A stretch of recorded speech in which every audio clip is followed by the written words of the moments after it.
Hi! Hello friends. Welcome back to our channel. నేను మీ లక్ష్మి. రెగ్యులర్‌గా తినే గులాబ్ జాములే కాకుండా ఈరోజు మన కిచెన్‌లో మీతో క్యారెట్ గులాబ్ జామ్ ఎలా ప్రిపేర్ చేయాలో షేర్ చేసుకోబోతున్నాను. జ్యూసీగా ఇలా నోట్లో పెడితే అలా వెన్నలాగా కరిగిపోతాయి. ఏదైనా బర్త్‌డే పార్టీ అయినా లేదా స్పెషల్ అకేషన్ అయినా రెగ్యులర్‌గా ఒకే స్వీట్స్ అంటే బోరే కదా! కాస్త డిఫరెంట్‌గా ఉండాలి అనుకున్నప్పుడు తప్పకుండా ఇవి ట్రై చేయొచ్చు. చాలా ఈజీ ప్రాసెస్.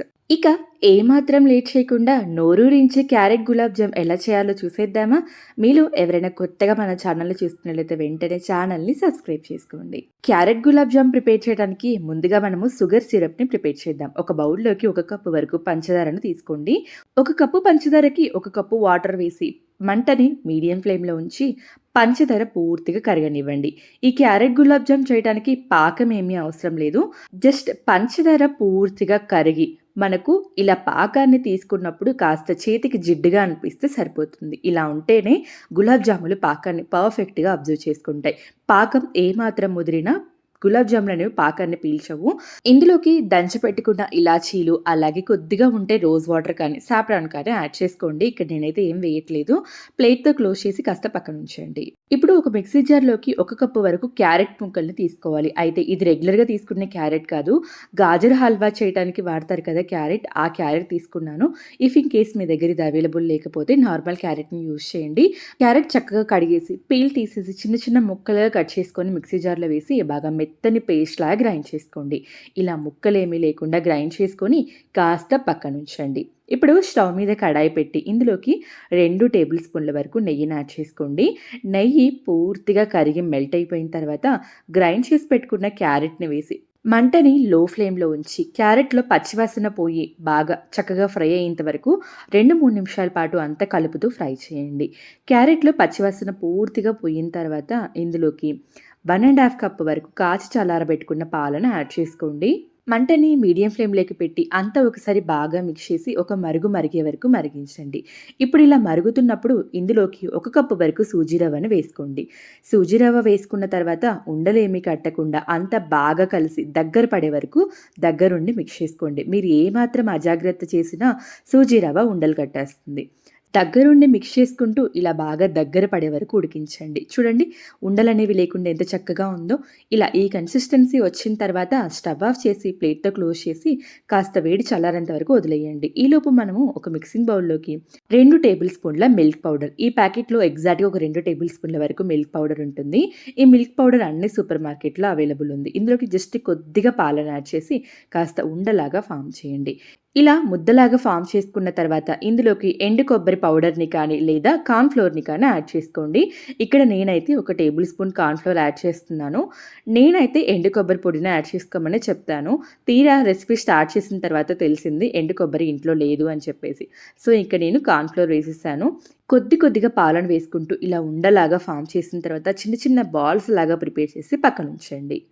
ఈలోపు సూజీ రవ్వ కూడా కాస్త గోరువెచ్చగా అయ్యుంటుంది కదా! ఈ సూజీ రవ్వ మొత్తాన్ని కూడా ఒక మిక్సింగ్ బౌల్‌లో వేసుకొని, మనం ఎంత వీలైతే అంత మెత్తగా ఉండేలాగా చేతులతో బాగా గట్టిగా ఒత్తుకుంటూ మిక్స్ చేసుకోవాలి. ఇలా బాగా మిక్స్ చేసుకున్న తర్వాత సూజీ రవ్వని కొద్దిగా తీసుకుంటూ గులాబ్ జాముల్లాగా ప్రిపేర్ చేసుకోవాలి. అయితే రెగ్యులర్‌గా గులాబ్ జాములు రౌండ్ షేప్‌లో ఉంటాయి కదా! మనమైతే ఇలా సర్కిల్ షేప్‌లో ప్రిపేర్ చేద్దాం. ఇలా సర్కిల్ షేప్‌లో ఫార్మ్ చేసి మిడిల్‌లో ఇలా హోల్ లాగా పెట్టి ఆల్రెడీ మిక్స్ చేసి పెట్టుకున్న మిల్క్ పౌడర్ బాల్‌ని ఇందులోకి స్టఫ్ చేసుకోవాలి. ఇలా స్టఫ్ చేసిన తర్వాత నీట్‌గా క్లోజ్ చేసి మళ్ళీ మనము ఇందాక చేసినట్లుగానే సర్కిల్ షేప్‌లో చేయాలి. ఈ ప్రాసెస్ చాలా ఈజీ. మరీ గట్టిగా ప్రెస్ చేయొద్దండి. ఇలా అంతా నీట్‌గా క్రాక్స్ ఏమీ లేకుండా కాస్త ప్రెస్ చేసుకుంటూ అన్నీ ప్రిపేర్ చేసుకోండి. ఇప్పుడు మనము వీటిని డీప్ ఫ్రై చేద్దాం. డీప్ ఫ్రై చేయడం కోసం మీడియం ఫ్లేమ్ మీద హీట్ చేసిన ఆయిల్‌లో మీ పాన్‌కి సరిపడా యాడ్ చేసుకోండి. మరీ ఎక్కువగా వేయొద్దు. ఇక్కడ నేనైతే 4 వేశాను. అలాగే ఇంకో విషయం గుర్తుంచుకోండి. హై ఫ్లేమ్‌లో వేపారనుకోండి పైన మాత్రమే వేగుతుంది. లోపలి వరకు వేగదు.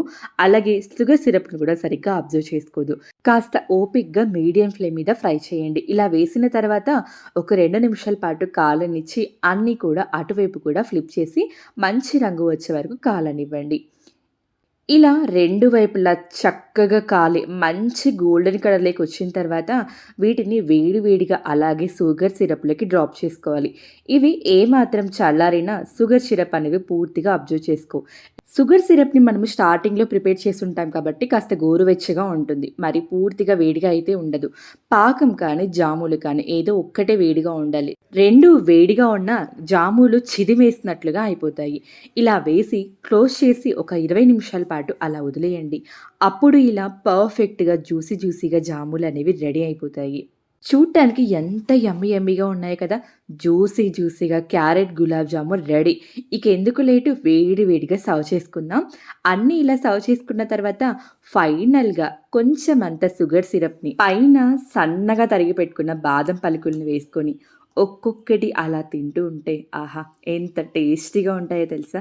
రెగ్యులర్‌గా తినే గులాబ్ జాములు బోర్ కొట్టినా, కాస్త హెల్తీగా చేయాలి అనుకున్నా, డిఫరెంట్‌గా చేయాలి అనుకున్నా బెస్ట్ రెసిపీ. ఇక వెతికే పనే లేదు. అన్నీ ఉంటే ఒక అరగంటలో రెడీ అయిపోతాయి. చాలా ఈజీ ప్రాసెస్ కదా! ఈరోజు మన కిచెన్‌లో చూపించిన ఈ క్యారెట్ గులాబ్ జామున్ రెసిపీ మీ అందరికీ నచ్చిందనే అనుకుంటున్నాను. నచ్చితే తప్పకుండా ట్రై చేయండి. మొన్న అప్‌లోడ్ చేసిన కొత్తిమీర తొక్కు పచ్చడికి చాలా మంచి రివ్యూస్ వచ్చాయి. చూడని వాళ్ళు ఎవరైనా అయితే వీడియో ఎండ్‌లోనూ, అలాగే డిస్క్రిప్షన్‌లోనూ ఇస్తాను. ఒకసారి చెక్ చేయండి. జ్యూసీ క్యారెట్ గులాబ్ జామ్ నచ్చితే లైక్ చేసి ఫ్రెండ్స్ అండ్ ఫ్యామిలీ మెంబర్స్‌కి షేర్ చేయడం మాత్రం మర్చిపోవద్దు. మరో మంచి రెసిపీతో మళ్ళీ కలుద్దాం. అంతవరకు బాయ్ మరి.